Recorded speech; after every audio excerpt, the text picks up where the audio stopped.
Salve, salve, galerinha! Bom dia, boa tarde ou boa noite. Depende aí do horário que vocês vão acessar a nossa aula, tá certo? Então hoje nós vamos trabalhar aí a Idade Média, pegando ali as questões que envolvem o declínio do Império Romano Ocidental, né, as questões internas, vamos pegar o processo das invasões bárbaras, vamos entender o que é esta denominação bárbaros, como que ela era empregada, tá? Vamos ver também o Império Romano do Oriente ou Império Bizantino. Nós vamos ver o processo de expansão dos árabes e, consequentemente, a invasão dos turcos otomanos. Tá? Todo esse processo envolve o período denominado Idade Média, ok? Espero que vocês gostem e vamos iniciar fazendo uma análise sobre o termo Idade Média. Então vamos lá, galera. Vamos trabalhar então com o termo Idade Média, né? E compreender o que é esse termo, como que os renascentistas viam a Idade Média, quais os períodos em que se divide a Idade Média, né? E o sentido do termo Idade Média, o sentido, né, que se dá a esse termo. Então o termo Idade Média, ele vai fazer referência ao período de 1000 anos, em que se estende, né, a Idade Média, que vai do século V ao século XV. Tá? Século V é quando nós temos ali o fim do Império Romano, consequentemente a queda do Império Romano Ocidental, tá? E século XV é quando nós temos o início do que chamamos de modernidade. Esse termo Idade Média não é a forma como o homem medieval se via. Não foi ele quem criou essa nomenclatura sobre ele mesmo ou sobre o período no qual ele vivia. Tá? O termo Idade Média vai ser criado pelos homens renascentistas ali no século XV. Tá? Eles criam o termo Idade Média como uma forma depreciativa, com o intuito de depreciar esse período de 1000 anos que se estende do fim da Antiguidade ao início da Modernidade. Os homens renascentistas são os primeiros a se auto-intitularem modernos, a se auto-intitularem pertencentes a um determinado período, tá certo? E constituindo assim uma denominação para isso.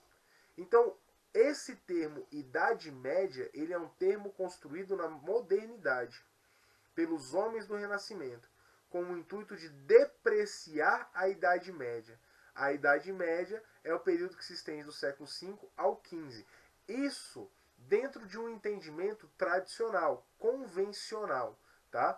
Porque mesmo classificando a Idade Média como um período de 1000 anos, vários elementos que constituíam a sociedade medieval, a cultura medieval, ainda serão encontrados durante o período da modernidade, tá? Como, por exemplo, quando nós falamos da organização social estamental, que vai estar presente nas monarquias nacionais europeias.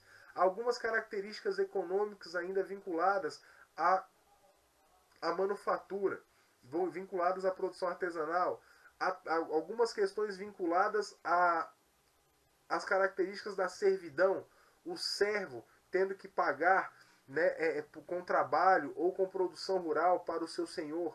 Então algumas características ainda vão estar presentes, tá certo? Vamos entender melhor aí o que os renascentistas pensavam sobre a Idade Média. Os renascentistas demonstravam verdadeira aversão aos costumes e cultura desenvolvidos durante a Idade Média. Dessa forma, construíram uma visão tendenciosa de que o período medieval havia sido um longo período de obscurantismo e atraso cultural na trajetória humana, localizado entre a glória da antiguidade clássica e a modernidade. Então, os homens renascentistas eles viam o seguinte: um dos períodos mais fecundos da história da humanidade foi a antiguidade. Então, nós temos que voltar a enaltecer a antiguidade. Temos que voltar a valorizar e buscar restabelecer critérios e aspectos vinculados à antiguidade à nossa sociedade. Por isso o termo renascimento. O intuito desses homens era proporcionar um resgate da antiguidade clássica para os tempos modernos. Porém, temos duas questões muito importantes que devem ser esclarecidas aí. Primeiro, a Idade Média ela não foi um período de estagnação. A Idade Média ela passou pelos seus processos de produção cultural, artísticas, intelectuais, filosóficas e científicas, pelos seus próprios processos, assim como qualquer outro período da história. Outra coisa, a visão de se resgatar algo historicamente, isso não ocorre. A história não trabalha com resgate. A história, ela trabalha com reconstrução. O historiador, ele não resgata o passado. Ele reconstrói o passado através das fontes, dos vestígios deixados pela sociedade que viveu aquele período. Seja a antiguidade, seja a modernidade, sejam sociedades da contemporaneidade que já passaram por processos históricos que marcaram o período aí do século XX, século XXI. Tá? Então, devemos prestar muita atenção nisso daí. Os períodos nos quais se divide a Idade Média. A Idade Média vai se dividir em dois períodos. Alta Idade Média, que vai do século V ao X, e Baixa Idade Média, do século X ao XV. Elas têm as suas próprias características. Tá? Outra coisa muito importante de ser colocada aqui e que não está sendo abordada é o sentido que o termo Idade Média, a visão, né, da qual será transmitida para a Idade Média a partir do século XIX, com o desenvolvimento do romantismo. Né? Enquanto, de um lado, você tem uma visão extremamente depreciativa da Idade Média, sendo a Idade Média como a Idade das Trevas, a Idade do Obscurantismo, a Idade da Estagnação, no século XIX, com a literatura romântica, se desenvolve uma percepção da Idade Média romantizada, como se a Idade Média fosse um período de glória, de cavaleiros salvando donzelas, fosse um período de extremo glamour, né? E enaltecendo assim demasiadamente, exageradamente o período medieval. O que eu costumo dizer é o seguinte: nem tanto ao céu, nem tanto ao inferno. A Idade Média não foi esse caos, esse colapso do qual se costuma dizer, mas a Idade Média também não foi esse céu do qual se costuma dizer. Repito, a Idade Média, como qualquer outro período da história da humanidade, ela tem os seus pontos positivos e os seus pontos negativos. Ela tem os pontos nos quais ela se desenvolve mais e ela tem os pontos nos quais ela se desenvolve menos. Ela tem os fatores que ela vai enaltecer mais e os fatores dos quais ela vai combater mais, vai negar mais, tá? Então olha lá, o sentido do termo Idade Média traz um sentido negativo, pejorativo. A Idade Média também é denominada Idade das Trevas. Esse sentido dado pelos humanistas modernos se estendeu até o século XIX. Século XIX é quando nós temos aí, então, o desenvolvimento dessa concepção romântica sobre a Idade Média. Tá? Essa visão de que a Idade Média era o período de cavaleiros salvando donzelas, combate de dragões, né? Onde você tem combates de feiticeiros, né? Você tem aí Merlin, o grande representante da magia, né? O defensor de Rei Arthur e a Távola Redonda. Essas ideias que acabam deturpando também o entendimento sobre o período medieval. Através do revisionismo histórico, conclui-se que a Idade Média foi um rico período de produções culturais, intelectuais, literárias e artísticas. Então é aquilo que eu falei para vocês. Nós temos que tomar muito cuidado, né, ao estudar o período medieval para que não acabemos reproduzindo aspectos negativos, né, para que a gente não acabe reproduzindo aí interpretações deturpadas sobre a Idade Média. Então a Idade Média foi um período de trevas? Não. A Idade Média, ela corresponde a um período de estagnação das produções culturais humanas? Não. Tá? A Idade Média foi um período extremamente romântico, lindo, divino, maravilhoso, de combates de cavaleiros, salvando donzelas, combatendo dragões gigantes? Também não. A Idade Média, como eu falei, ela tem os seus pontos positivos e os seus pontos negativos, seus prós e seus contras. Tá? Mais uma vez, voltando aqui aos períodos nos quais se divide a Idade Média, nós temos a Alta Idade Média e nós temos a Baixa Idade Média. A Alta Idade Média ela vai ser marcada basicamente pelo processo, né, das invasões bárbaras, o estabelecimento dos reinos bárbaros, né, combates entre esses povos para dominação e estabelecimento, né, e afirmação de seus domínios territoriais, até que haja o desenvolvimento do que nós chamamos de feudalismo. Tá? O feudalismo se desenvolve aí por volta do século 8, século 10, tem o seu ápice até o século 12. Tá? Então, aí nós temos o desenvolvimento das práticas feudais. Tá certo? E aí a Baixa Idade Média ela vai do século 10 ao século 15. Ok? Agora nós vamos trabalhar então as características que envolvem a Alta Idade Média. Tá? A Alta Idade Média que se estende do século 5 ao século 10. Tudo bem? Então vamos lá. Na Europa Ocidental, a grave crise pela qual passava o Império Romano foi agravada pelo processo migratório dos povos germânicos para territórios do Império, contribuindo para a fragmentação política e territorial. Ou seja, o Império Romano aqui, nesse contexto, passava por várias questões, vários problemas internos, né? Vai sofrer aí com o processo de invasão de vários povos. Dentre esses povos se destacam os povos germânicos, que são aqueles que vão acabar se fixando dentro das fronteiras do Império. Alguns vão invadir o território, outros serão agregados às forças militares do Império Romano, tá certo? E consequentemente essa chegada maciça desses povos em levas diferentes vai intensificar o processo, levando o Império Romano ao seu declínio. A causa principal do declínio do Império Romano não é a chegada dos povos bárbaros, tá? Dos chamados povos bárbaros, tá certo? Na verdade, o Império Romano ele vai declinar por conta de vários fatores, entre eles a crise econômica, crise na produção rural, crise administrativa, né? A falta de estrutura para gerenciar o tamanho do território e, consequentemente, com o processo migratório desses povos estrangeiros, isso gera um caos ainda maior. Tá? Então são vários os fatores que vão gerar o declínio do Império Romano. Nesse processo, originou-se as estruturas do sistema feudal. O comércio entrou em declínio. O comércio, gente, ele não se extingue por completo. Ele vai declinar. Mas ainda vai existir uma determinada estrutura comercial, tá? dentro da Idade Média. Tá? Só que o comércio não é a principal atividade econômica. Dessa forma, o que vai assumir a condição de principal atividade econômica dentro da Europa centro-ocidental, né, onde se desenvolve aí a Idade Média, vai ser a produção rural. Tá? Aqui, ó, a produção rural tornou-se a principal atividade e as cidades declinaram devido ao deslocamento da população para as áreas rurais.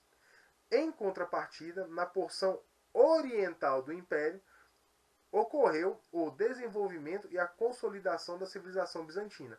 Então aí nós já temos a divisão do Império Romano em duas porções. De um lado, o Império Romano do Oriente e do outro lado, o Império Romano do Ocidente. Império Romano do Ocidente é aquele que vai pegar do centro da Europa para o Ocidente, tá? Para o Oeste, tá?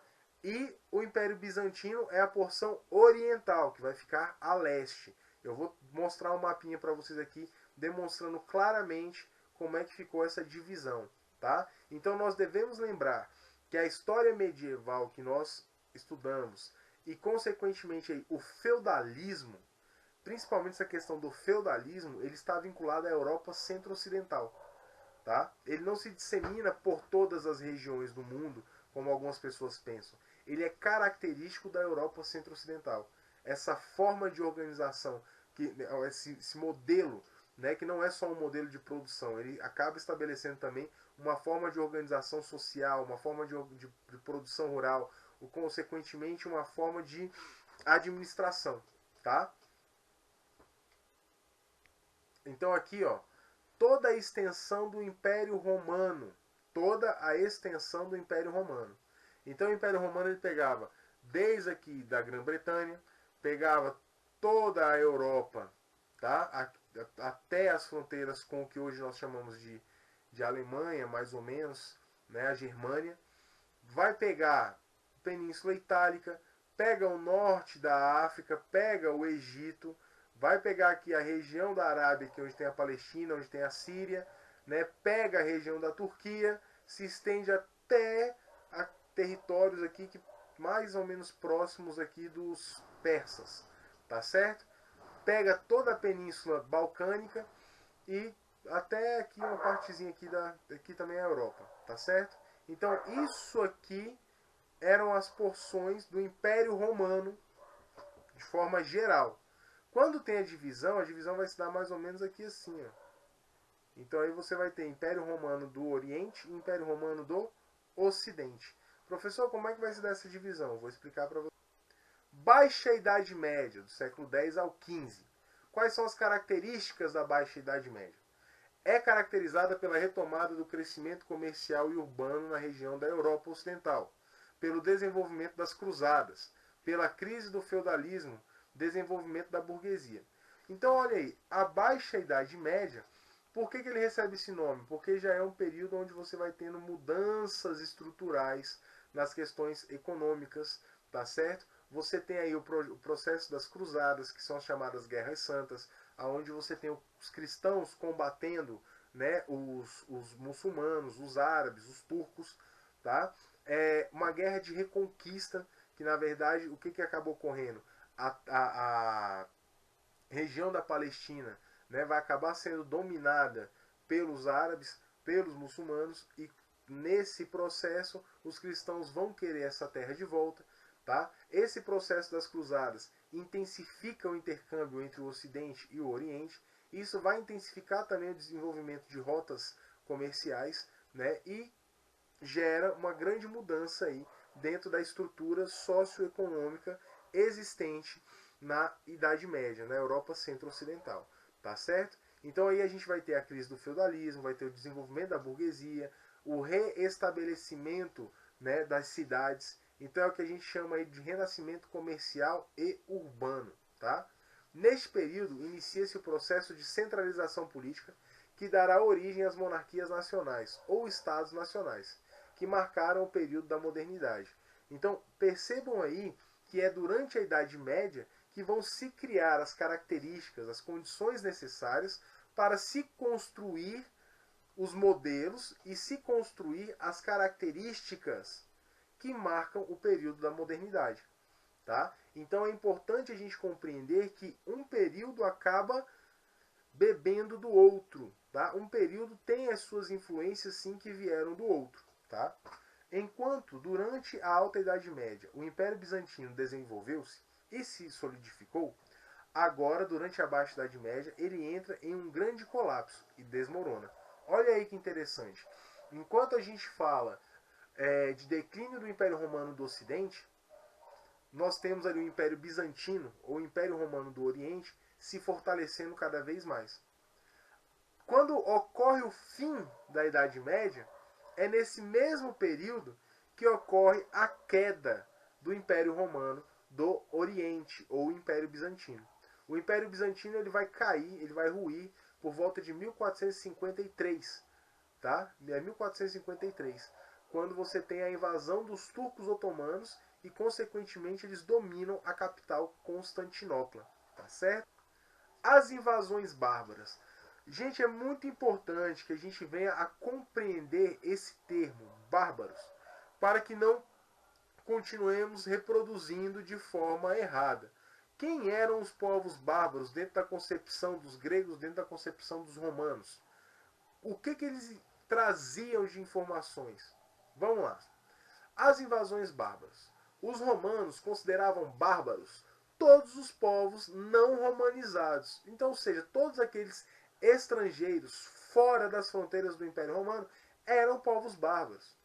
Essa prática foi herdada dos gregos, que por sua vez consideravam bárbaros todos os povos não helenizados, inclusive os romanos, conforme nos mostra Montaigne ao relatar a impressão de Pirro, rei da região grega de Épiro, ao entrar na Itália e se deparar com a formação de combate do exército romano. Não sei que espécie de bárbaros são estes, mas a formação de combate que os vejo realizar nada tem de bárbaro. Olha aí, os bárbaros então eram todo e qualquer povo que não possuía a cultura romana ou a cultura helênica. Eram todos aqueles que estavam fora do processo de romanização. Eram os povos não romanizados. Eram aqueles que não tinham, né, a mesma cultura, não tinham a mesma organização social eram os povos estrangeiros. Tá? Então todos os povos estrangeiros eram considerados o quê? Bárbaros. Todos os povos não romanizados. Assim como acontecia na Grécia, todos os povos não helenizados. Então veja que na visão dos gregos, até mesmo os romanos eram bárbaros. Então essa concepção de bárbaro não está ligada, não está vinculada à questão de violência, destruição, como se desenhou, né, na ideia. Na verdade, essa visão de bárbaros está vinculada a povos de culturas diferentes, a povos estrangeiros. Tá? Povos não romanizados, povos não helenizados. Tranquilo?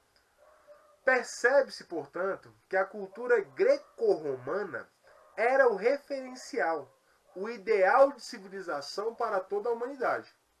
Como a nossa cultura foi fortemente influenciada pela antiguidade clássica, o termo bárbaro chegou até nós com o significado de alguém que seja inculto, sem civilização, selvagem, cruel, desumano e sanguinário. Olha aí, é a forma como o termo chega até nós. O termo chega até nós não como uma visão do estrangeiro, mas o termo chega até nós como uma visão deturpada do outro.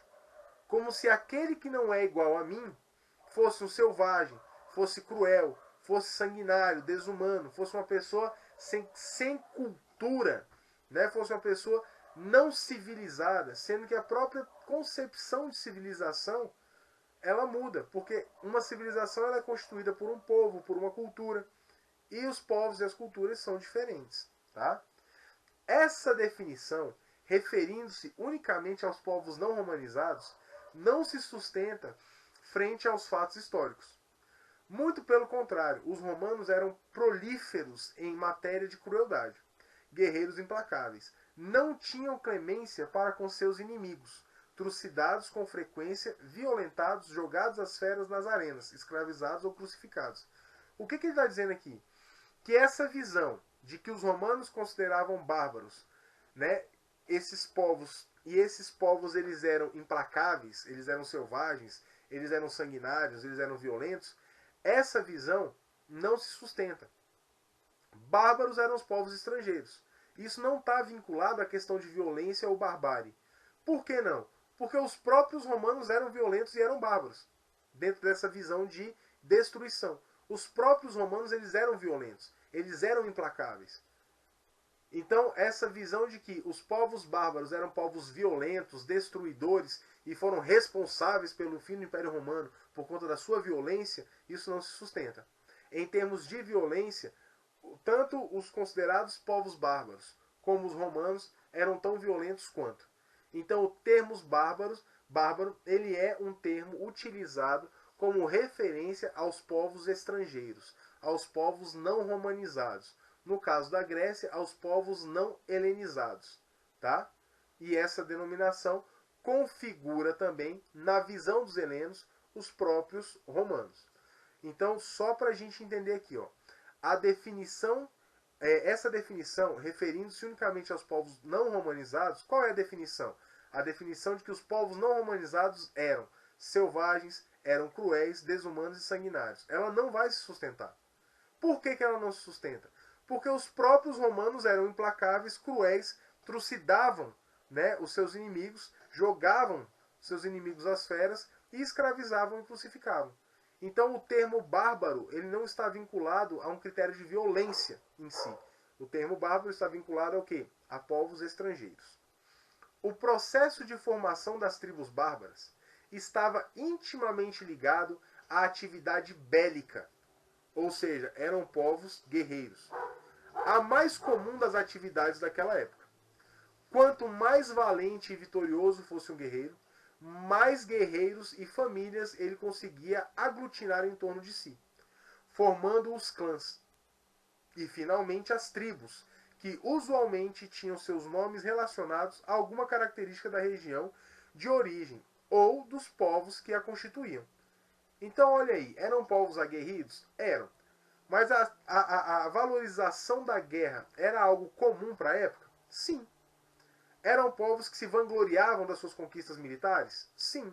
Eram povos valentes? Eram. Até mesmo porque quanto mais valente o indivíduo, mais pessoas ele conseguia agregar em sua volta, constituindo aí clãs, grupos de famílias, tá? E lembrando que e formando a partir dos clãs, constituindo aí o quê? Uma tribo. E essas tribos germânicas, as tribos bárbaras, né, elas tinham a sua denominação ligada à região da qual elas se desenvolveram, tá certo? Assim, centenas e centenas de tribos se formaram ao longo dos séculos, sendo que muitas desapareceram sem deixar nenhum vestígio, suprimidas que foram pelas inúmeras guerras de extermínio. Existiam conflitos entre essas tribos também, tá? Não eram povos que chegaram unificados para dentro do território do Império Romano ou que se estabeleceram unificadamente nas fronteiras do Império Romano. Eram vários povos e haviam conflitos entre esses povos. Uma coisa interessante é que nós vamos ver que quando nós falamos de povos bárbaros, das invasões bárbaras, nós vamos ver que tem uma leva de invasões. E nós vamos perceber que entre esses povos não estão somente os povos germânicos. Existem outros povos de outras origens, tá? Olha lá, os 4 grandes grupos bárbaros. Tínhamos os eslavos, formados por poloneses, croatas, bósnios, sérvios, tchecos, entre outros. Os tártaros mongóis, formados pelos hunos, os alanos, os ávaros e os turcos, tá? Temos os alanos e temos os alamanos também, tá certo? Os gauleses, segundo Plutarco, historiador grego, o povo gaulês era constituído de centenas de tribos, entre elas os seromanos, caletos, parísios, tricaces, cadurcos, arvernos, remos, eburões, nérvios, euvéquios e tréveros, que habitavam a região denominada Gália, correspondendo aproximadamente às atuais França, Bélgica, Holanda e norte da Itália. Tá? E os germânicos. Então, olhem aí, não eram todos os povos que eram germânicos. Tá? Os povos germânicos são considerados germânicos todos os povos que habitavam o leste do rio Reno e norte do Danúbio, região além do Limes, fronteira romana fortificada, fora da influência romana e, portanto, bárbara. Não há consenso entre os pesquisadores sobre a origem dos povos germânicos. Alguns consideram que seriam povos indo-europeus, vindos da Rússia Oriental. Outros que seriam povos nórdicos, oriundos da Escandinávia e região do Báltico. E, por fim, que seriam civilizações autóctones, nativas. A Europa era habitada por inúmeros povos germânicos, dentre eles os visigodos, ostrogodos, suevos, vândalos, burgúndios, francos, lombardos, érulos, anglos, saxões, jutos, cimbros, teutões, frisões, queruscos, rúgios, marcamanos e quados. Olha aí. Então, são vários povos, tá? Aí aqui nós temos um mapa que não ficou muito bom, que vai mostrando aqui como é que vai se dando a invasão desses povos. Né? Então nós temos aqui os lombardos vindo invadir o território que já tinha sido dominado pelos ostrogodos. Nós temos aqui os francos dominando, né, a boa parte aqui do norte da Europa, os burgúndios aqui embaixo, os visigodos dominando boa parte da Península Ibérica, onde nós temos Portugal e Espanha, os suevos dominando o norte da Península Ibérica, os vândalos dominando o norte da África, ilhas do Mediterrâneo, tá?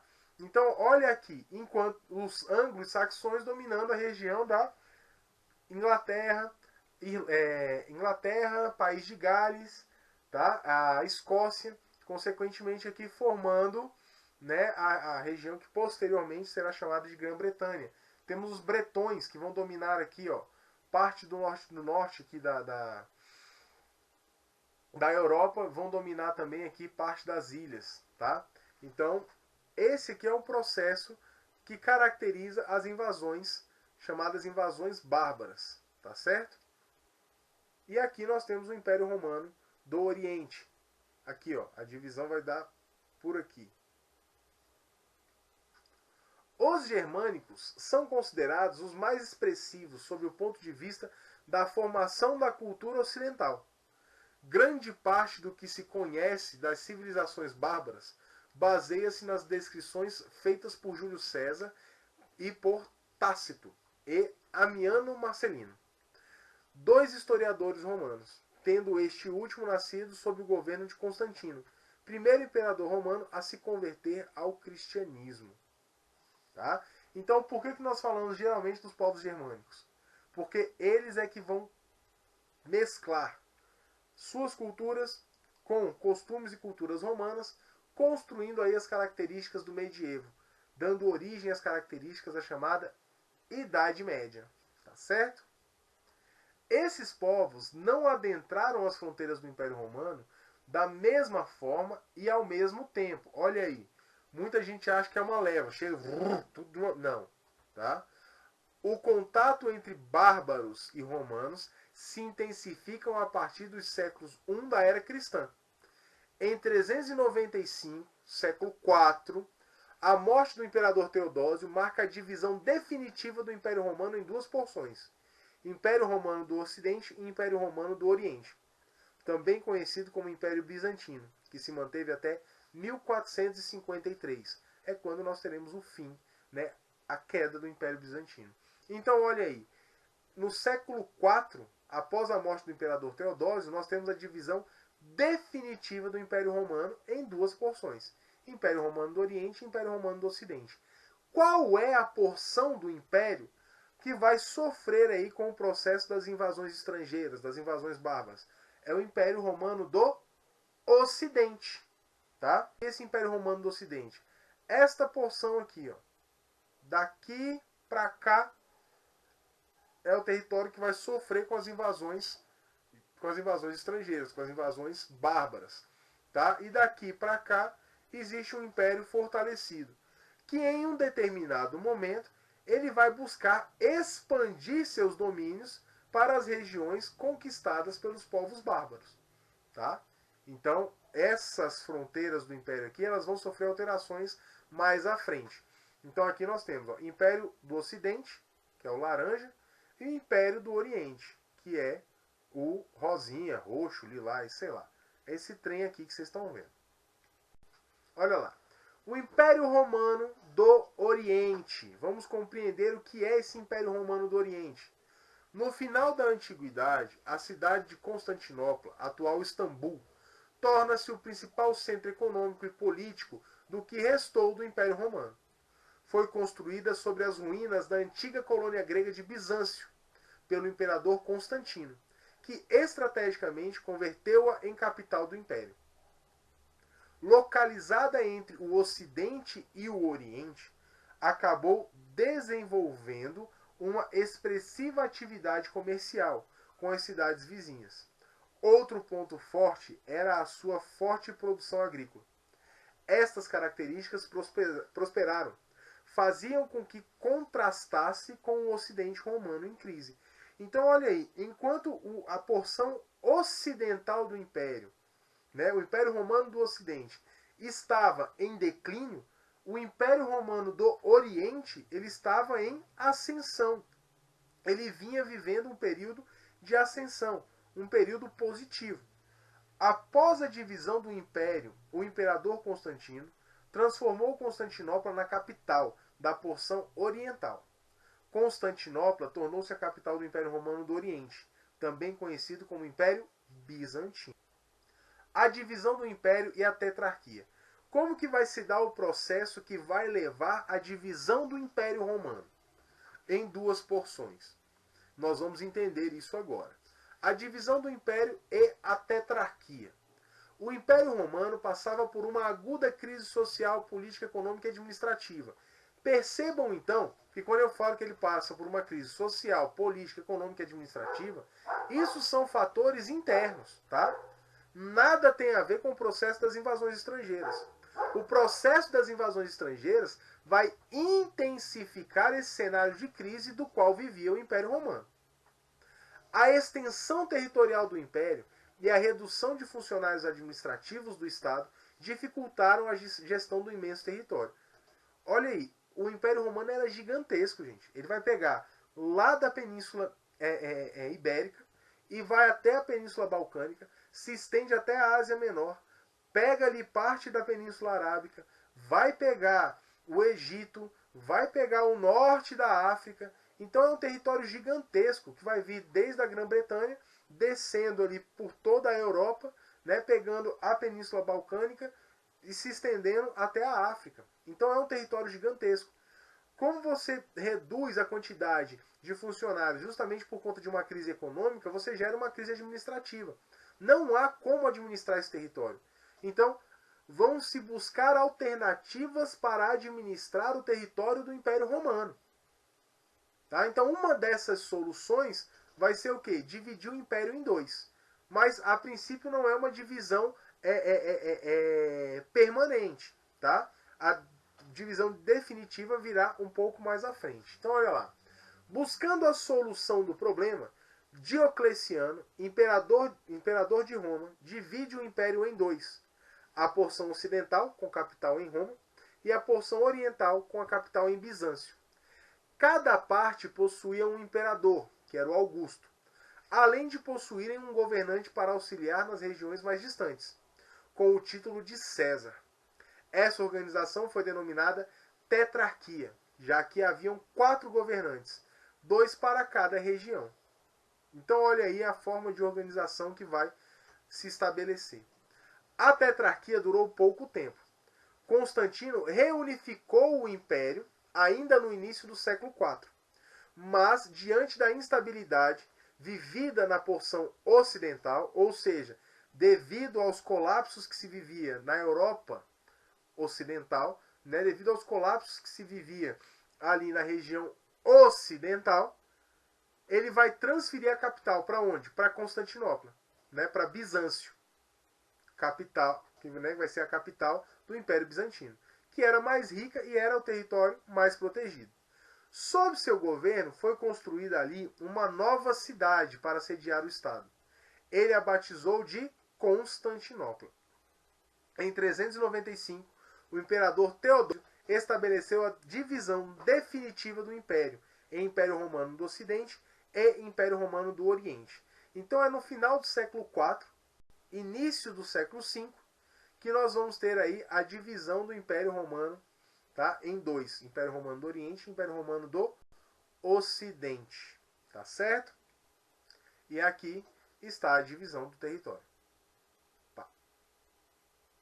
O que vai ficar então como domínio oriental? O leste europeu, a Península Balcânica, o Egito, né, a partezinha aqui do norte da África. Aqui nós temos a Turquia, ou Anatólia, ou Ásia Menor. Tá certo? Olha aqui, Império Romano do Oriente em tempos de Justiniano. O que é isso, professor? Isso aqui é o seguinte: durante o governo de Justiniano, ele vai buscar expandir os domínios do Império Bizantino, dominando outros territórios. Então, o Império Bizantino, sob o domínio de Justiniano, vai acabar fazendo o quê? Isso no século VI. Século VI. Tá? Vai acabar aí, ó, dominando outras regiões. Tá certo? Percebam aí, então, que quando a gente fala da Idade Média, ela vai do século V ao XV. Tá? Mas a gente ainda não tem as estruturas totalmente definidas. Ainda no século VI ela ainda está passando por processos de invasões. Ainda estão se estruturando os reinos, ainda estão se estruturando os domínios. Tá certo? Então, no século VI, sob o comando de Justiniano, ele proporciona aí um processo de expansão do Império Bizantino, que depois, posteriormente, vai acabar culminando no quê? Na perda de boa parte desses territórios. Olha aqui, ó. A política do Império Bizantino caracteriza-se monarquia hereditária, teocrática e cesaropapista. Professor, o que é cesaropapismo? Vou estar explicando ali à frente. Governo centralizador e intervencionista. O imperador exercia extrema influência sobre a igreja, exército, corte, administração, sistema fiscal e econômico. Constantinopla era a capital e o centro político que comandava a vasta região e os vários povos existentes O governo de Justiniano, século VI, né, de 525 a 565, insere-se no período do Alto Império, 330 a 610, que é o período considerado aí um período áureo, né, um período de desenvolvimento, um período positivo para o Império Bizantino. Levou o Império Bizantino ao seu máximo esplendor em um período em que o Império do Ocidente vivia o colapso de suas instituições. Então, olha aí, Justiniano ele vai proporcionar aí o quê? Um desenvolvimento, ele vai fazer com que o Império Bizantino chegue ao seu ápice, chegue ao seu esplendor, tá? Justamente porque ele promove o quê? Ele vai promover uma série de expansões territoriais, dominando territórios antes pertencentes a quem? Ao antigo Império Romano unificado, que agora são territórios que ficaram para o Oriente, para o Ocidente, né? E que são agora alvo de conflitos entre vários povos, inclusive do próprio Império Bizantino. Justiniano, além de manter a unidade do Império Romano do Oriente, empreendeu a temporária reconquista de grande parte do Império Romano do Ocidente. Essa expansão colocou sob o domínio de Constantinopla a Península Itálica, a Península Ibérica e o norte da África. Toda aquela área que eu mostrei para vocês lá naquele mapinha, toda aquela área destacada em verde. Tá? A partir do século VII, com a expansão árabe, a Península Ibérica e o norte da África serão tomados pelos árabes. Mas a Itália permanecerá sob o domínio de Constantinopla. Então, olha aí, boa parte do território que havia sido dominado será perdida. Para quem? Para os árabes. Tá? Vão iniciar uma expansão pelo norte da África, vão chegar até a Península Ibérica, dominando até as fronteiras com a França. Tá certo? Justiniano destacou-se por seus feitos como: compilou o direito romano organizando-o em partes. Código, conjunto de leis romanas desde o século II. Digestos, comentários dos grandes juristas a essas leis. Institutas, princípios fundamentais do direito romano. E as novelas, novas leis do período de Justiniano. Então olhem aí que ele vai organizar esse código, tá certo? Quando nós falamos do digesto, desses comentários dos grandes juristas, são interpretações, são colocações que eles vão fazer sobre a legislação. Ele vai estabelecer, então, né, as institutas, que são os princípios, quais são os princípios que são seguidos, que fundamentam o direito romano, e as novelas, que são as novas leis, criadas durante o seu período. Tá? Todo este trabalho resultou no Corpus Juris Civilis, corpo de direito civil, um dos maiores legados do mundo romano e que serviu de base para os códigos civis de várias nações dos séculos seguintes. Essas leis estabeleciam os poderes quase que ilimitados do imperador e protegiam os privilégios da igreja e dos grandes proprietários, marginalizando colonos e escravos. Bem característico. No campo cultural, quais foram as mudanças proporcionadas por Justiniano? Ordenou a construção da igreja de Santa Sofia, consolidando o estilo arquitetônico bizantino, que tinha na monumentalidade a exaltação do poder do Estado associado ao poder religioso, já que havia o césaropapismo, onde o imperador intervia diretamente na igreja. Tá? A igreja era subordinada ao Estado dentro do Império Bizantino. No Oriente, o cristianismo mesclou-se com elementos culturais dos povos do Oriente. Olha que interessante, gente. O cristianismo que se desenvolve no Oriente ele é diferente do cristianismo que se desenvolve no Ocidente. Há uma rixa entre as duas igrejas. Vai haver uma disputa entre a Igreja Católica Apostólica Romana e a Igreja Ortodoxa.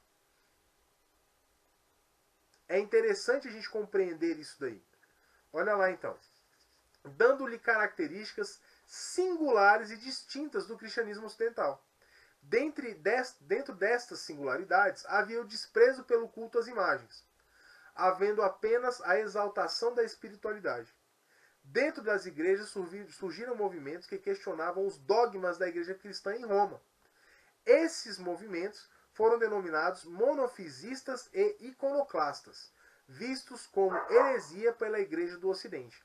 Então, há desentendimentos. Outra coisa, a língua que prolifera no Oriente é a língua grega, enquanto que no Oriente, no Ocidente, é o romano, né? É o latim, tá? Então vão haver várias distinções entre a forma como se desenvolve a igreja cristã no Oriente e a igreja cristã no Ocidente. O cisma do Oriente. Em 390, o imperador Teodósio, através do Édito de Tessalônica, estabeleceu o cristianismo como religião oficial do Império Romano. Então, em 390, né, o cristianismo se torna a religião oficial do Império Romano. E isso ali quase ao fim do século IV. No ano seguinte, 391, determinou a divisão definitiva do Império em duas porções, uma oriental e outra ocidental. O Império Romano do Oriente manteve a oficialidade do cristianismo, que com o tempo foi desenvolvendo distinções em relação ao culto e dogmas da Igreja Católica do Ocidente. Então, as diferenças entre as igrejas, elas vão o quê? Aumentar. E, consequentemente, isso vai levar a uma ruptura entre a Igreja Católica e a Igreja Ortodoxa, criando duas igrejas aí, uma oriental e a outra ocidental, tá certo? Mesmo com a divisão do Império, o papado, sediado em Roma, manteve o comando total da igreja. Então, olha só, mesmo com a divisão do Império, o Papa, que ficava em Roma, ele comandava as duas igrejas. Porém, o que vai acontecer? O Papa de Roma vai entrar em atrito com o patriarca da igreja lá no Império Bizantino, gerando vários desentendimentos e várias rivalidades. Tá certo? Então, olha lá, este fator gerava alguns transtornos. Na porção oriental, Império Bizantino, da cidade de Constantinopla, a chefe religioso, o patriarca comandava parcialmente, pois devia obediência ao Papa de Roma. Mas o patriarca comandava de forma independente, gerando desentendimentos constantes entre ele e o Papa.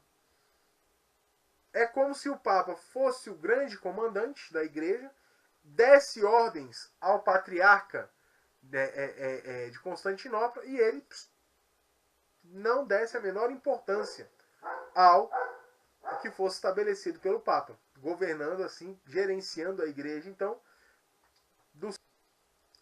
além dos desentendimentos entre o Papa e o patriarca, né, o Papa em Roma e o patriarca da igreja lá no Império Bizantino, outros fatores vão contribuir fortemente para a divisão, né, da cristandade, para essa ruptura entre os dois lados da igreja.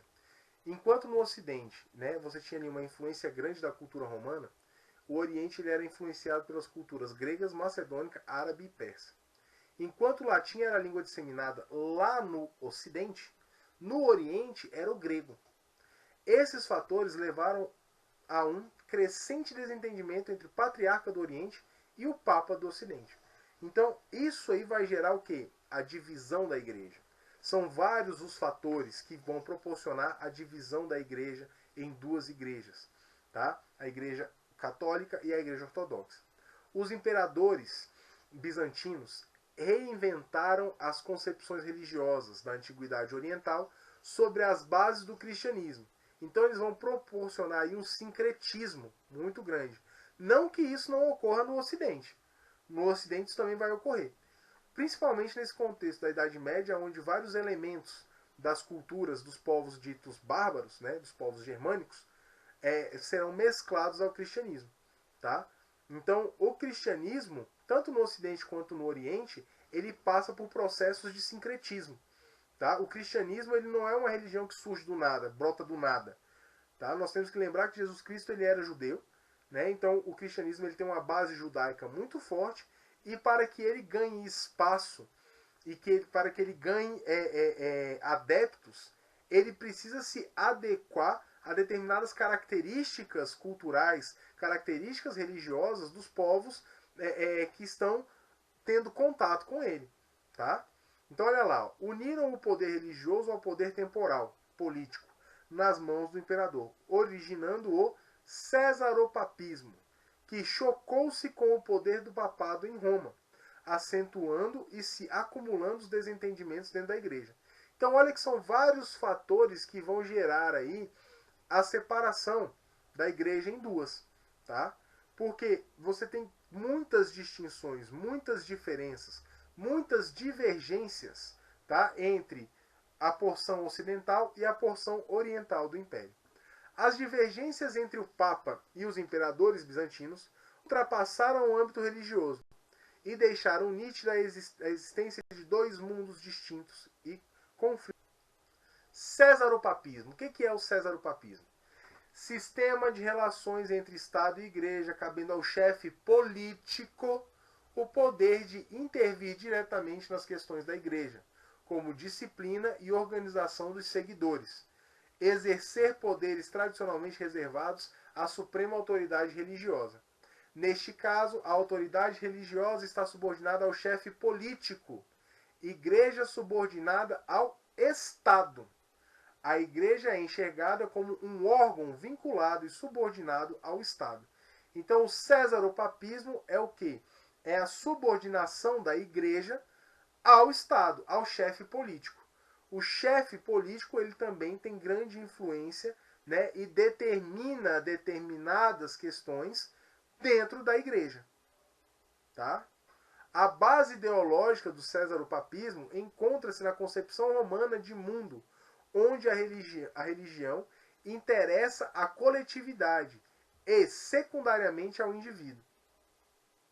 Dessa maneira, religião e política aparecem como duas entidades indissolúveis, sendo o chefe de Estado o sumo sacerdote. Então, o grande comandante da igreja no Oriente será o imperador. Tá? O patriarca da igreja ele é subordinado ao imperador. Em 1043, a igreja bizantina passou a ser comandada pelo patriarca Miguel Celulário, que deu início a uma campanha contrária à permanência de igrejas latinas em Constantinopla. Sua proposta envolvia questões teológicas sobre o Espírito Santo. Em 1054, Roma enviou o cardeal Humberto a Constantinopla, como forma de buscar um entendimento entre o patriarca bizantino e a igreja romana, no intuito de solucionar o problema. Bom, devemos lembrar então que o surgimento desses problemas se dão por vários fatores.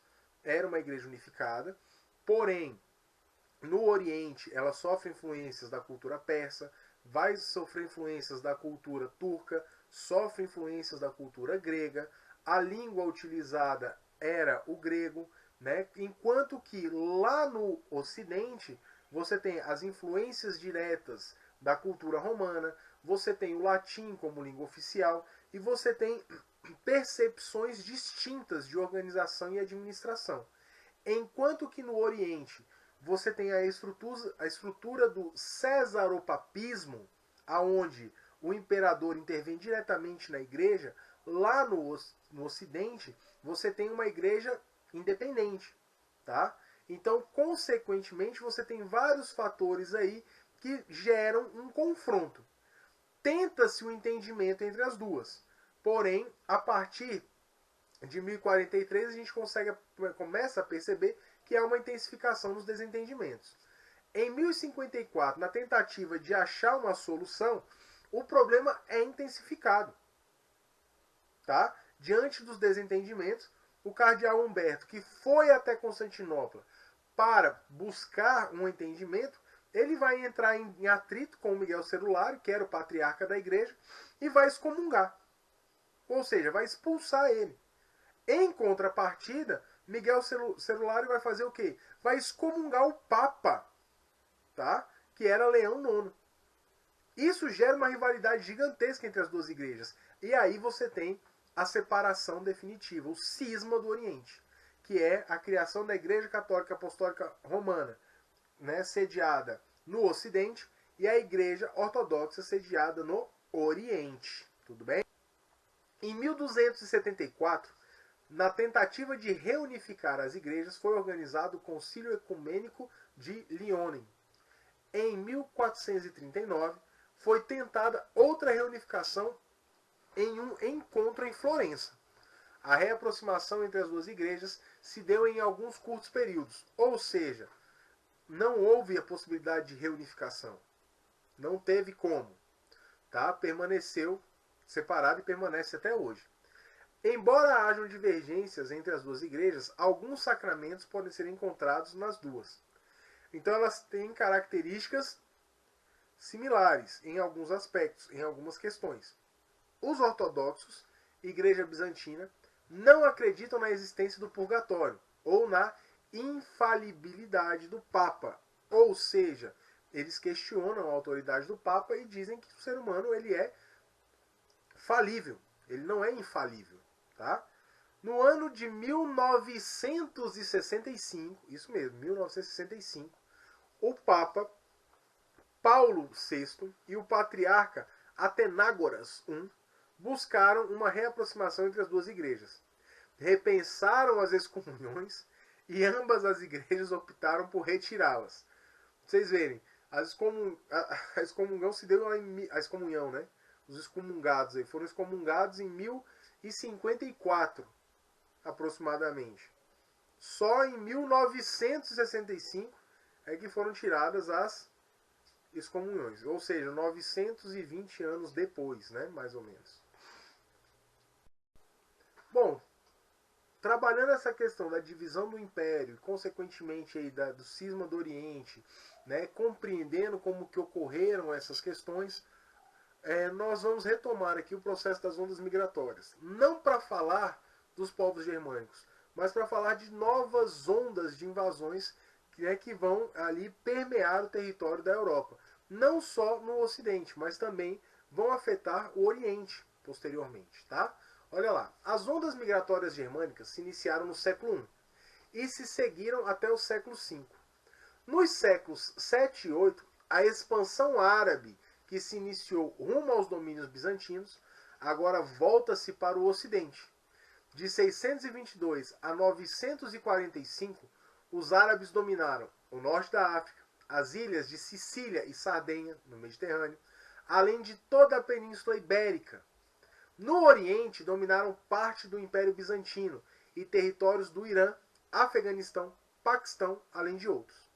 Então, olha aí, do século 7 ao século 8, você tem uma grande leva aí, um processo de expansão e dominação territorial proporcionada por quem? Pelos árabes. Tá? Quando os árabes invadiram a Península Ibérica no século 8, o comércio pelo Mediterrâneo sofreu um forte declínio, não se extinguindo por completo, mas tornou-se extremamente moroso. O declínio comercial acelerou o processo de ruralização da Europa centro-ocidental.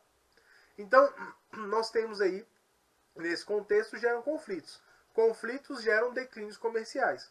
Consequentemente, né, isso daí vai afetar diretamente o cenário comercial europeu, não extinguindo por completo o comércio, mas vai proporcionar o que aí? Um declínio na realização comercial da Europa centro-ocidental, ou seja, da parte que representa a parte ocidental do Império Romano, tá? Que é a que passou pelas levas de invasões sucessivas dos povos germânicos, de outros povos, e agora, a partir do século VII e até o século VIII, né, sofre aí o processo de invasões na sua parte ocidental, proporcionada pelos muçulmanos, árabes, ou mouros, que eram considerados ali os muçulmanos do norte. Então aqui nós temos, ó, Península Arábica, tá? A expansão aqui, ó, para o Ocidente, indo até as fronteiras com a região que hoje constitui a França, indo para o Oriente, dominando a Pérsia, dominando boa parte aqui da fronteira da Ásia, pegando uma partezinha do Paquistão, né? Aqui subindo aqui Mar Cáspio, indo em direção ao Mar Negro e ficando travado na região da Antioquia. O que sobra do Império Bizantino é isso aqui.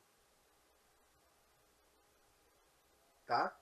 Quando ocorre a tomada de Constantinopla em 1453, aí você tem o fim por completo do Império Bizantino. Tá? Então aqui, ó, conquistas até a morte de Maomé. São essas laranjas aqui. Conquistas até 661 depois de Cristo. São essas mais escurinhas aqui. Conquistas até 750 depois de Cristo. São essas mais claras. Principais rotas comerciais. Olha aí. Então, o domínio árabe, esse domínio muçulmano, ele proporciona aí uma intensificação comercial na região do Mediterrâneo. Só que ele vai entrar em atrito com os comerciantes italianos, por exemplo. Tá? Produtos importados. Então, olha aqui, são essas rotas verdes aqui. Tá? Então, não há a extinção do comércio. Há uma grande disputa comercial, tá, na região do Mediterrâneo. Tá certo? O Império Turco-Otomano tem as suas origens na expansão árabe e consolidou-se no século XIII. Oriundos da região do atual Cazaquistão, os otomanos empreenderam um longo processo de expansão territorial que dominou regiões da Europa, Oriente Médio e Norte da África. Entre os séculos XII e XIII, expandiram seus domínios até a Ásia Menor. No final do século XIII e início do XIV, final do século XIII e início do XIV, os otomanos impuseram várias vitórias aos bizantinos. As tropas do Império Otomano conquistaram os centros urbanos de Bursa, Niceia e Nicomédia. A força militar dos otomanos era formada por um exército regular, remunerado pelo Estado. Suas investidas conquistaram domínios próximos da Europa Ocidental. Seus soldados, chamados janízaros, eram um grupo de soldados formados a partir das conquistas territoriais otomanas. Crianças e jovens capturados em guerras, logo em seguida eram educados de acordo com os ensinamentos da religião islâmica. Então aqui ele está explicando, né, o processo de expansão do Império Turco-Otomano. Quais as táticas utilizadas. Como que essa estrutura se desenvolveu. Então aqui nós temos Império Otomano, 1481. Então são essas areazinhas aqui, listradinhas. Anexação até Selim, 1520. Pega toda essa área verde aqui. Anexações de Solimão, 1520 a 1566. Vamos pegar então as partes. Cadê? Tá. Anexações até 1683. Então vai pegar aqui. Cadê? Pega esses territórios. Tá. Estados tributários. Trípoli. Datas das conquistas otomanas. Então, isso aqui representa o Império Turco-Otomano, os territórios que ele foi conquistando, foi dominando. Tá? Para que a gente possa compreender aí. Aqui é a Ásia Menor. Tá certo? Anatólia, ou Turquia. Aqui ficava Constantinopla. Aqui, ó, Constantinopla. Que vai cair em 1453. De 1453 para frente, a gente começa a ver uma série de invasões aqui na região da Europa Oriental. Tá certo? Considerados filhos do próprio sultão, chefe máximo do império, o corpo dos janízaros era um exército leal à autoridade política otomana, possibilitando a formação de uma cultura militarista. Os otomanos seguiram à risca o ideal expansionista da religião muçulmana. De acordo com os ditames do Alcorão, os muçulmanos fiéis devem ampliar o número de fiéis muçulmanos e combater a influência das demais religiões estrangeiras. Por isso, uma das mais importantes conquistas desse império empreendeu-se contra os bizantinos, que era de maioria cristã, ortodoxa. No início do século XV, o Império Turco-Otomano tinha controle sobre diversas regiões da Mesopotâmia, que incluíam as proximidades do rio Danúbio e Eufrates. Somente no ano de 1453, os otomanos subjugaram o Império Bizantino, com a tomada da cidade de Constantinopla. Sob o controle de Maomé II, o Império Turco-Otomano inaugurou uma nova dinastia. Então aqui é o processo de expansão do Império Turco-Otomano. Só que para que a gente possa entender como é que se dá esse processo das invasões estrangeiras, tá? Elas não cessam, elas continuam, só que com povos diferentes, em momentos diferentes, com características diferentes.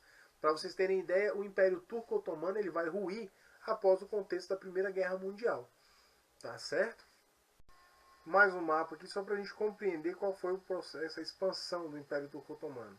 Isso aqui eles colocam que é a extensão do Império desde o século XIV até 1922. Tá?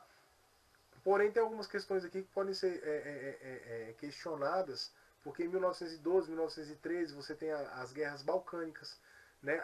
A extensão do Império Turco-Otomano já havia reduzido muito nesse contexto. O Império Turco-Otomano vai acabar sendo expulso de dentro da Península Balcânica, aqui na região. Tá? Então, assim, é só para a gente ilustrar mesmo aqui. Tá? Aqui, ó, territórios otomanos, Rasta, 1450, tem uma parte mais escura. Aí Constantinopla, aqui que fazia parte né, era a capital do Império Bizantino. Territórios conquistados em 1520 são esses daqui. Tá? Territórios conquistados em 1680 são os vermelhinhos. Outras potências, então aí já tem, né, aqui essas partes mais amarelas aqui, mas é só para ilustrar mesmo, tá bom? Vamos lá. Meados do século XIX, as pressões nacionalistas e imperialistas passaram a ameaçar a estabilidade do Império Otomano. Nos Balcãs, diversas etnias reivindicavam a autonomia de seus territórios. Ao mesmo tempo, os russos reivindicaram a criação de zonas de livre tráfego no interior do Império Turco-Otomano. Sem condições de restaurar o governo e mediante os interesses capitalistas, o Império Turco não resistiu aos conflitos da Primeira Guerra Mundial, que reduziu o antigo território à atual Turquia. O Império Turco-Otomano, que surgiu durante a Idade Média, em 1453, século XV, conquista o Império Bizantino e marca o fim da Idade Média. Este império, que estabeleceu domínios nas fronteiras do Ocidente, estende-se até o século XIX, sendo um dos protagonistas da Primeira Guerra Mundial. Isso é importante de ressaltar. Agora, galerinha, a gente vai entrar aí na abordagem das questões religiosas, tá? Nós vamos entrar aí trabalhando termos como heresia, nós vamos trabalhar dogmas, nós vamos trabalhar outros termos que foram abordados no texto para que haja uma melhor compreensão das explicações que foram dadas, tá? Então nós vamos começar aí com heresia. O que é heresia? Significa escolha, opção, e é um termo com origem no termo grego airesis. Heresia trata-se de um pensamento diferente, de um sistema ou de uma religião. Quem pratica heresia é denominado herege. Então a heresia não como é que eu posso colocar para você? A heresia não é algo ruim, mas a heresia é você poder demonstrar de forma livre um pensamento divergente. Na religião, isso é algo grave, né? Consequentemente, você se colocar contra um determinado posicionamento da religião da qual você segue, né? Isso aí é visto como algo pecaminoso, tá? Então a heresia é basicamente você possuir, você desenvolver um pensamento diferente sobre algo, sobre um sistema ou sobre uma religião. Heresia é uma doutrina que se opõe frontalmente aos dogmas da igreja. Acontece quando o indivíduo ou grupo se opõe a uma religião, em especial aquelas mais rígidas. A definição tanto da Igreja Católica como das igrejas protestantes é que heresia é quando alguém é contrário às mensagens ensinadas por Jesus, E a heresia é dita na própria Bíblia. A heresia consiste na negação ou na dúvida relacionadas a alguma verdade que se deve crer como fé divina. As heresias aparecem ao longo da história da Igreja pela negação ou recusa voluntária de uma ou mais afirmações de fé. Então, percebam aí que a heresia, ela é algo considerado um pecado, é algo que é fortemente combatido, principalmente pelas religiões mais radicais, aquelas que possuem estruturas mais rígidas, tá? E no caso das igrejas protestantes e da Igreja Católica, uma das maiores heresias que você pode cometer é você ir contra os ensinamentos ou as mensagens, né, que, de acordo com eles, foi dadas por Jesus e estão presentes na própria Bíblia, tá? Sofisma. O que é o sofisma? Argumento ou raciocínio concebido com o objetivo de produzir a ilusão da verdade, que, embora simule um acordo com as regras da lógica, apresenta, na realidade, uma estrutura interna inconsistente, incorreta e deliberadamente enganosa. A argumentação que aparenta verossemelhança ou veridicidade, mas que comete involuntariamente incorreções lógicas, paralogismos. Ou seja, é você tentar ludibriar as pessoas, né? Você tentar criar uma mentira convincente, tá? Então o sofisma é você se utilizar de termos e argumentos para deturpar uma determinada realidade e criar uma certa realidade paralela, tá? Uma verdade que não tem consistência, tá? É uma mentira. Monofisismo. O que é o monofisismo? Isso foi trabalhado lá no texto, tá? Então vou explicar aqui para que vocês possam compreender. Os monofisistas defendiam haver em Cristo apenas a natureza espiritual, divina. Contrapunham-se ao dogma da Santíssima Trindade, Pai, Filho e Espírito Santo, defendido pela Igreja do Ocidente. Esse movimento teve seu início no século V e atingiu seu auge no governo de Justiniano. O que é iconoclastia? Vamos ver aí o que foi o movimento iconoclasta, que é um movimento contra as imagens. Né? Vamos ver como que ele ganha repercussão, como que ele ganha força dentro do Império Bizantino, né? E, consequentemente, quais as características e o que ele vai trazer. Então vamos lá. Foi um movimento de contestação ao uso e veneração de imagens e ícones religiosos que surgiu nos primórdios do cristianismo. A iconoclastia, como uma ideologia político-religiosa, se intensificou a partir do século VIII no Império Bizantino. O ápice deste movimento foi a publicação de uma lei do rei Leão III, o Isauro, que governou o Império Bizantino entre 717 e 741, ou seja, século VIII, ordenando a destruição de todas as imagens religiosas e proibindo a veneração das mesmas. Tá? Isso vai ter um peso gigantesco. Na época, as imagens religiosas eram amplamente utilizadas como ferramentas de conversão de pagãos em cristãos. Os bizantinos, no entanto, acreditavam que o uso das imagens para a conversão fazia com que as pessoas não praticassem a reflexão religiosa, que era necessária para a verdadeira vivência do cristianismo, mas apenas se convertiam por achar os ícones bonitos. Então, prestem atenção que as imagens elas vão ter um cunho didático, assim como aquelas passagens que ficam nas paredes das igrejas, tá? Mas, consequentemente, pela visão do movimento iconoclasta, essas imagens elas deturpavam a condição de conversão, elas deturpavam o entendimento do cristianismo e acabavam fazendo com que as pessoas se convertessem simplesmente por se identificarem com a beleza dos ícones, com a beleza das imagens, tá? A iconoclastia ainda julgava que a atenção dada às imagens sacras teria como consequência a idolatria, ato este considerado um pecado no cristianismo. Assim, vários iconoclastas, seguidores deste movimento, destruíram inúmeras imagens que representavam personagens de cenas bíblicas. Os iconoclastas buscavam instituir uma purificação do cristianismo, diminuindo a influência que as imagens exerciam sobre a fé das pessoas. Etimologicamente, iconoclastia significa literalmente quebrador de imagens, termo originado da união das palavras gregas eikon, que significa imagem ou ícone, e klasten, que quer dizer quebrar. Iconoclasta é o nome dado ao membro do movimento de contestação à veneração de ícones religiosos, que surgiu no século VIII, denominado ícone. Vamos ver agora o que são os dogmas. O que são dogmas? Tá? Dogma. Termo de origem grega, significa literalmente o que se pensa é verdade. Na antiguidade, o termo estava ligado ao que parecia ser uma crença ou convicção, um pensamento firme ou doutrina. Dentro da religião, representa os pontos fundamentais e indiscutíveis de uma crença religiosa. Esses pontos são tomados como verdades absolutas, que devem ser ensinados com autoridade. Além do cristianismo, os dogmas estão presentes em outras religiões, como judaísmo e islamismo.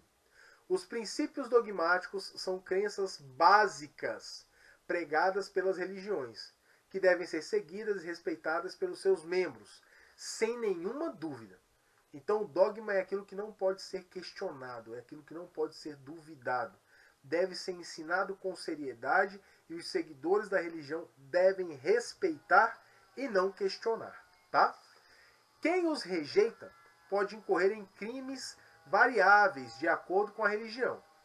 Os dogmas proclamados pela Igreja Católica devem ser aceitos como verdades reveladas por Deus através da Bíblia. São irrevogáveis e nenhum membro da Igreja, nem mesmo o Papa, tem autoridade para os alterar. Olha. Aí aqui nós temos alguns exemplos de dogmas. Tá? Os dogmas católicos e alguns dogmas protestantes. Deus é eterno, né? Então Deus não tem princípio nem fim, está além do espaço e do tempo, como somos capazes de experimentá-lo e concebê-lo. A Santíssima Trindade, né? Pai, Filho e Espírito Santo, isso não se contesta dentro da Igreja Católica. Jesus Cristo é verdadeiro Deus e Filho de Deus, por essência, então não se contesta isso aí. Tá? Ele vai ter uma natureza divina, com todas as suas infinitas perfeições, por haver sido gerado eternamente por Deus. Conservação do mundo. Além de Criador, Deus é conservador, pois conserva na existência a todas as coisas criadas. O pecado de Adão se propaga a todos os seus descendentes por geração, não por imitação. Então esses são dogmas do catolicismo. Dogmas protestantes. A Igreja de Cristo. A imaculada, orgânica, santa, pura, sem manchas. Igreja que Cristo edificou, comprou com seu sangue. É a universal assembleia e igreja dos primogênitos, que estão inscritos nos céus. Hebreus 12. Isso aqui é um dogma de algumas religiões protestantes. O termo igreja. Não há relato pela palavra de Deus bíblico que afirme serem igrejas os locais das reuniões, onde as pessoas que dizem professar a Cristo como Senhor e Salvador estão. Então, essa questão do termo igreja, ela é questionada. As promessas. Tudo quanto se expressa como promessas à antiga aliança, Antigo Testamento, somente dizem a nação de Israel. Deus fez surgir Israel de uma maneira singular, na escolha de Abraão e Sarai, para preservar sua identidade étnica, nação conduzida por Moisés e Josué. E estas se incluem bênçãos e matérias. Então aqui são alguns dogmas. Acabou aqui. Espero que vocês gostem, espero que as explicações tenham sido claras, tá? E que vocês tirem um ótimo proveito desta aula.